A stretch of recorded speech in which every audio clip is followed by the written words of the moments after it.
अस्सलाम वालेकुम friends, welcome back to Top Smarties drama serial Muhafiz, जिसके आने वाले एपिसोड में हम देखेंगे कि माओ ने बात की और सब कुछ बता दिया कि हारून 8 साल से तुम्हें पसंद करता है और अभी तुम्हारे बाद उसकी ज़िंदगी में कोई लड़की नहीं आई।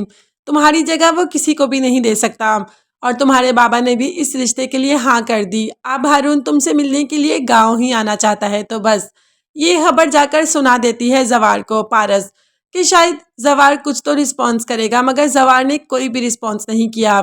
पारस जवार से कहती है कि हारून यहाँ पर आ रहा है और मैं जानती हूँ कि तुम बहुत अच्छे होस्ट होगे, तुम उसका बहुत अच्छा ख्याल रखोगे, यही तो तुम करोगे ना, है ना। अब जवार को गुस्सा भी बहुत आता है, मगर वो पारस को कोई भी जवाब नहीं दे सकता क्योंकि उसके सामने उसके बाप की वही बातें घूम रही हैं कि पारस को तो कोई भी लड़का मिल जाएगा, मगर रेशम जो बचपन से तुम्हारे नाम पर बैठी है तो उसे तुम्हारे अलावा कोई भी नहीं अपनाएगा। तो बस चुपचाप यहाँ से जवार चला जाता है, मगर वो दुखी बहुत है। वो अपने सामने पारस को किसी और का होता देख नहीं सकता।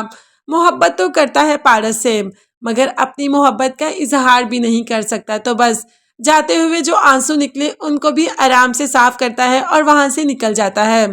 अब ये बात जब रेशम तक पहुंचती है कि पारस का मंगेतर यहाँ आ रहा है, तो यहाँ पर जवार को कह देती है कि वाह, उसका मंगेतर भी था और तुमने तो हमें बताया भी नहीं। उसका मंगेतर अब यहाँ आकर रहेगा उसके साथ।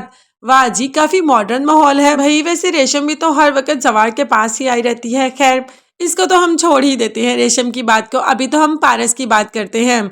यहाँ से पारस भी गुजर रही होती है और वो रेशम और जवार की सारी कन्वर्सेशन भी सुन लेती है, जिस पर रेशम जवार को कह रही होती है कि उसका मंगेतर आ रहा है, जिस पर जवार कहता है कि वो उसका मंगेतर नहीं।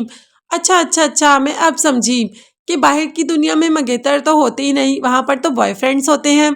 तो ठीक है, यानी कि पारस का बॉयफ्रेंड आ रहा है। अब पारस को इन बातों पर काफ़ी गुस्सा आता है।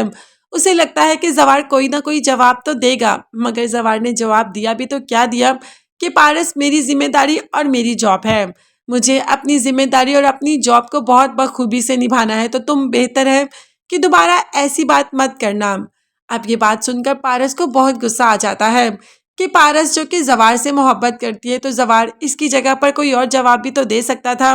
वो ये भी तो कह सकता था कि मैं पारस को जानता हूँ, उसका कोई बॉयफ्रेंड नहीं, वो ऐसी लड़की है ही नहीं। मगर जवार ने ऐसा कोई भी जवाब नहीं दिया।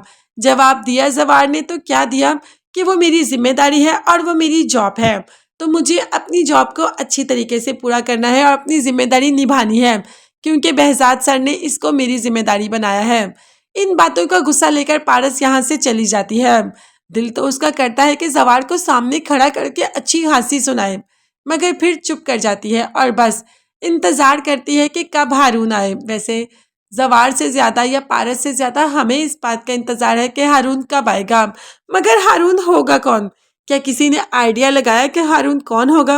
वैसे जो मुझे लगता है, ऐसे मेरा दिल करता है कि हारून तो वो हो जिसके साथ पारस की शादी हुई है। जी हाँ, यानी कि मैं मोमना और हमजा की बात कर रही हूँ।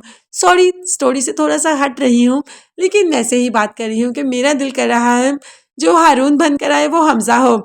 आप भी अपनी राय का इजहार कमेंट्स में ज़रूर करिएगा। चैनल को सब्सक्राइब कीजिएगा। अल्लाह हाफिज़।